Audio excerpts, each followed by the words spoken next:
সিঁদুর পরলে মুখটা কেমন পাল্টে যায়, তাই না? পুরো দুর্গা ঠাকুরের মতো লাগে। শুধু দুর্গা ঠাকুরের মতো মুখটা হলে হবে না, দুর্গা ঠাকুরের মতো 10খান হাতও লাগবে সিঁদুর পরলে। সিঁদুর পরলে যার কি কি লাগে সেটা সিঁদুর পরার পর বোঝা যায়। সিঁদুর পরার পর তুমি বাপের বাড়ি থেকে যা যা শিখে আসছো সব ভুল শিখছো, তুমি বাপের বাড়ি থেকে কিচ্ছু শিখে আসছো না। সিঁদুর পরার পর তোমার মনে হবে কি কেউ যেন তোমাকে কুয়ার মধ্যে ধাক্কা মেরে ফেলাই দিচ্ছে। সিঁদুর পরার পর তোমাকে রোবটের মতো কাজ করতে হবে, অসুস্থ হওয়া যাবে না। সিঁদুর পরার পর তোমার বর তোমার জন্য গোলাপ ফুল আনবে না, বাজার থেকে ফুলকপি আনবে। সিঁদুর পরার পর কিভাবে ঘর মুছতে হয়, কিভাবে ঘর ঝাড় দিতে হয়, কিভাবে রান্না বান্না করতে হয়, ছেলে মেয়ে মানুষ করতে হয়, শ্বশুর শাশুড়ি সেবা করতে হয়, আত্মীয় স্বজনদের মন রক্ষা করে চলতে হয়, পাড়া প্রতিবেশীর কথা শুনে চলতে হয়, সংসারের সমস্ত কথা মেনে চলতে হয়।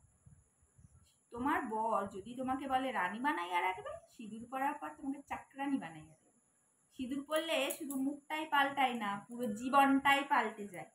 সিঁদুর পরার পর পাপাকে বাড়ি থেকে কাজের মাসি হইয়া যাবে, আরো কত কিছু। সিঁদুর পরলে শুধু মুখটাই পাল্টায় না, পুরো জীবনটাই পাল্টে যায়।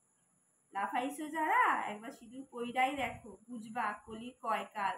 আসো আসো, একবার সিঁদুর পইরাই দেখো।